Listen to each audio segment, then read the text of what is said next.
Assalamualaikum dan salam saudaraku sayang. Bersama saya Alfairez Jemurin. Tumpuan berita, sambutan Hari Sarawak yang diraikan setiap tahun menjadi titik penyatuan rakyat dalam usaha merealisasikan impian menjadikan Sarawak sebuah negeri yang maju menjelang 2030.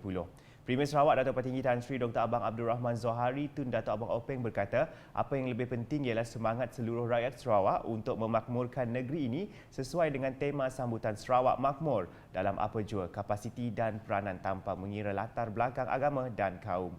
Menurutnya, Sarawak amat bernasib baik dengan keberadaan tokoh seperti yang di-Pertua Negeri Sarawak, Tun Pehin Sri Abdul Taib Mahmud yang terbukti berpandangan jauh dalam usaha untuk meletakkan Sarawak di persada pembangunan moden. Lebih-lebih lagi dengan pembangunan tenaga boleh diperbaharui yang dijana oleh kuasa hidro.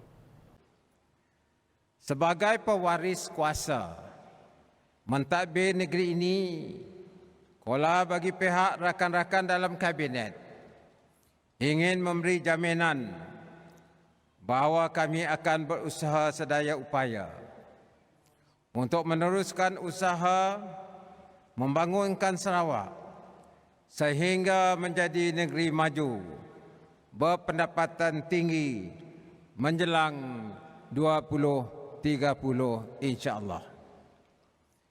Beliau berkata demikian semasa berucap sempena sambutan Hari Sarawak 2022 di Stadium Tertutup Sibu pada Jumaat.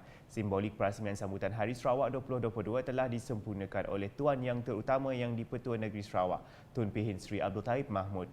Turut hadir memeriahkan sambutan isteri kepada Yang di-Pertua Negeri Sarawak, Toh Puan Datuk Patinggi Ragat Kurdi Taib, isteri Premier Sarawak Puan Sri Datuk Amar Jumaani Tun Tuanku Bujang, Timbalan Premier Sarawak Datuk Amar Douglas Ugah Embas dan Datuk Sri Profesor Dr. Sim Kui Hian, Speaker Dewan Undangan Negeri Sarawak Tan Sri Datuk Amar Muhammad Asfia, Awang Nasar, Menteri Pembangunan Wanita, Kanak-kanak dan Kesejahteraan Komuniti merangkap Menteri Bertanggungjawab bagi sambutan Hari Sarawak 2022, Datuk Sri Fatimah Abdullah.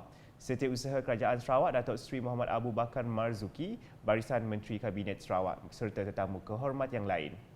Sementara itu, Premier Sarawak memberitahu amat signifikan sekali tarikh 22 Julai 1963 diperingati sebagai titik permulaan Sarawak mempunyai kuasa untuk ditadbir oleh anak Sarawak sendiri apabila mendiang Tan Sri Dr. Amar Stephen Kalongingkan dilantik sebagai Ketua Menteri pertama Kerajaan Sarawak. Sesungguhnya, kata beliau, Hari Sarawak yang diraikan setiap tahun menjadi titik penyatuan rakyat Sarawak untuk mengejar impian menjadikan Sarawak sebuah negeri yang maju menjelang 2030.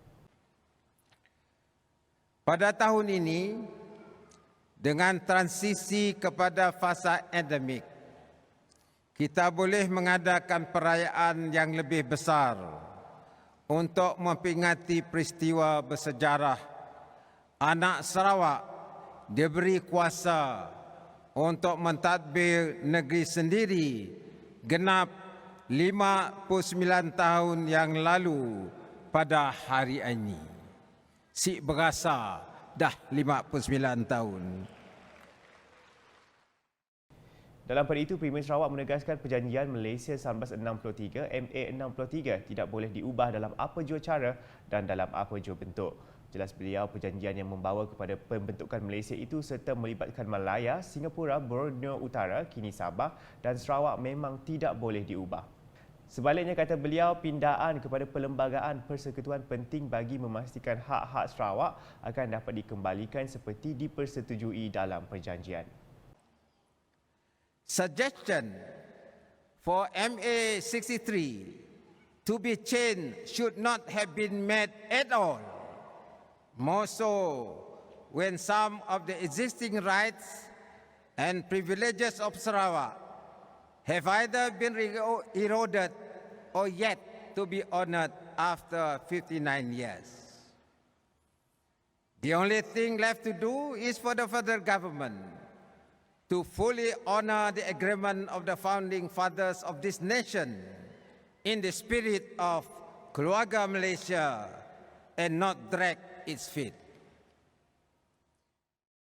Sementara itu, Premier Sarawak memberitahu sebagai sebuah kerajaan yang berpandangan jauh dan bertanggungjawab memberi pengisian yang bermakna kepada kuasa self-government. Kerajaan Gabungan Parti Sarawak GPS telah merangka strategi untuk memulihkan ekonomi Sarawak melalui strategi pembangunan pasca COVID-19 PCDS 2030. Katanya PCDS 2030 bukan berasaskan kepada pemikiran di pihak kerajaan sahaja, kerana pihak swasta dan korporat juga terlibat dalam penggubalannya menerusi Sarawak Economic Action Council (SEAC). Terdahulu ketika berucap, Menteri Pembangunan Wanita, Kanak-kanak dan Kesejahteraan Komuniti Sarawak merangkap Menteri Bertanggungjawab bagi sambutan Hari Sarawak 2022 Datuk Seri Fatimah Abdullah berkata, tahap dan tempo pembangunan Sarawak terus bergerak rancak di seluruh pelosok negeri. Katanya momentum usaha itu jelas berkesinambungan dan kini lanskap pembangunan Sarawak diteruskan dengan kepimpinan Premier Sarawak, Datuk Patinggi Tan Sri Dr. Abang Abdul Rahman Zohari Tun Datuk Abang Openg. Malah ujarnya pemilihan tema sambutan Hari Sarawak 2022 Sarawak Makmur amat signifikan menggambarkan keadaan itu. Tema sambutan Hari Sarawak pada tahun ini, Sarawak Makmur. Tema dipilih bagi menggambarkan tahap dan tempo pembangunan Sarawak yang bergerak rancak di seluruh pelosok tanah air, merangkumi bandar, luar bandar, kawasan pendalaman, pesisiran, tanah datar dan tanah tinggi. Momentum ini jelas berkesinambungan daripada usaha yang dimulakan oleh Datuk Stephen Kalong Ningkan, Datuk Penghulu Tawisli, Tun Abdul Rahman Yaakob, Tun Pehin Sri Abdul Taib Mahmud, diikuti Allahyarham Pehin Sri Datuk Petinggi Tan Sri Haji Adnan bin Haji Satim, dan kini yang amat berhormat Datuk Petinggi Tan Sri Abang Rahman Johari Tun Datuk Abang Haji Openg. Datuk Seri Fatimah menambah pembangunan info dan infrastruktur yang dibina untuk melonjakkan kualiti komunikasi dan hubungan dalam rangka meningkatkan kualiti taraf hidup rakyat di kawasan luar bandar sentiasa diimbangi dengan program pembangunan sumber manusia. Sebagai rakyat yang mengharapkan pembangunan dan kemakmuran yang menyeluruh, bersepadu dan mapan, sokongan dan kerjasama semua pemegang taruh adalah sangat penting bagi menjamin kestabilan politik, keharmonian sosio-budaya dan kelestarian aspirasi demi kelangsungan rakyat Sarawak yang berdigniti dan bermaruah. Sementara itu, Datuk Seri Fatimah menambah lanskap pembangunan Sibu akan terus berubah dengan komitmen tinggi pentadbiran Kerajaan Sarawak.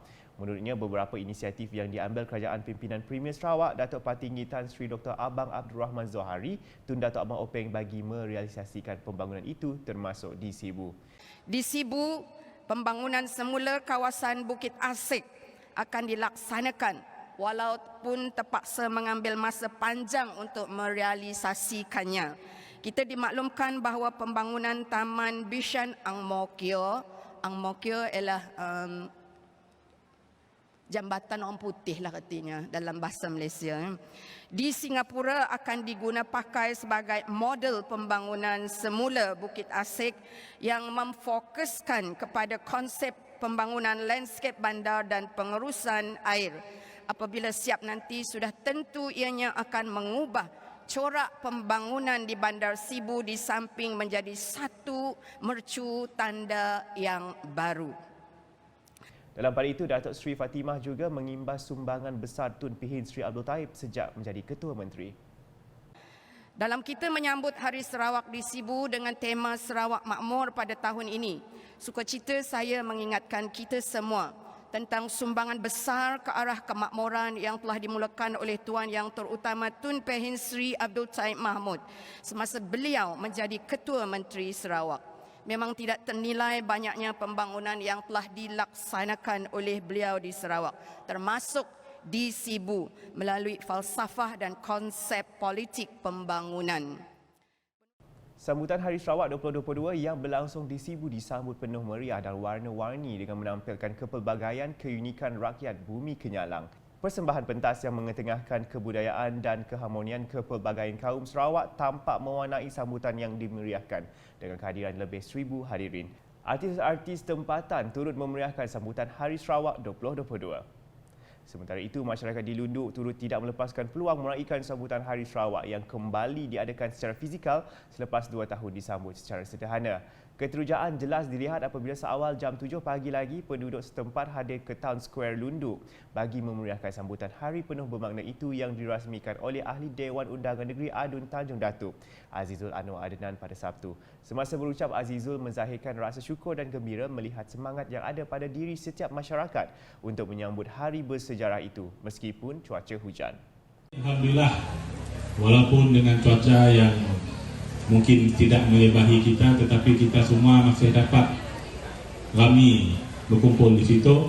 Dan saya lihat bukan saja saya nangga rupa kena orang Melayu, saya nangga orang Cina pun ada juga, orang Bidayuh pun ada juga, orang Selakoh pun ada juga. Inilah kita di Sarawak, kita hidup berbilang bangsa, berbagai budaya. Sambutan Hari Sarawak 2022, peringkat daerah Lundu turut dirancangkan dengan program Lundu Heart Day yang disempurnakan oleh mantan Adun Tanjung Datuk, Datuk Amar Jamilah Anu selaku ahli lembaga pengarah Yayasan Jantung Sarawak. Dalam pada itu, pelbagai aktiviti menarik juga telah diadakan bersempena dengan sambutan Hari Sarawak di Lundu. Di semua pula, sempena sambutan Hari Sarawak, Pertubuhan Belia Kebangsaan Bersatu Sarawak Seberkas Cawangan Semop dengan kerjasama Pemuda Parti Pesaka Bumi Putra Bersatu PBB Semop telah mengadakan Jelajah Hari Sarawak 2022 peringkat Dewan Undangan Negeri Dun Semop. Seramai 150 orang peserta konvoi bermotosikal dengan membawa bendera Sarawak telah bergerak dari utara Pulau Bruit sehingga ke Kampung Serdeng yang melibatkan 14 persinggahan pada Jumaat. Kumpulan konvoi Jelajah Hari Sarawak ini telah menyerahkan bendera Sarawak kepada pemimpin setiap kampung yang disinggahi. Dalam pada itu, Ahli Dewan Undangan Negeri Adun Semop dan juga Timbalan Menteri di Jabatan Premier Sarawak, Hal Ehwal Korporat Penerangan dan UKAS, Datuk Abdullah Saidol memuji dan menyokong usaha yang dilaksanakan oleh Seberkas Cawangan Semop dan Pemuda PBB Semop. Katanya program seperti itu secara amnya bermatlamat ke arah mengukuhkan perpaduan dan kerjasama. Selain itu, katanya mereka juga menghargai pengertian perayaan Hari Sarawak sebagai detik sejarah yang sangat bermakna. Secara langsung dengan usaha kita ketika ini untuk berjuang mempertahankan hak dan kepentingan Sarawak dalam konteks Perjanjian Malaysia 1963 dan yang termaktub dalam Perlembagaan Persekutuan. Sekian edisi Tengah Hari bersama saya Al-Fairis. Cemurin berita lebih lanjut boleh didapati di semua platform media sosial UKAS termasuk portal ukas.sarawak.gov.my dan UKAS Channel di YouTube. #Menyebar Fakta, salam UKAS.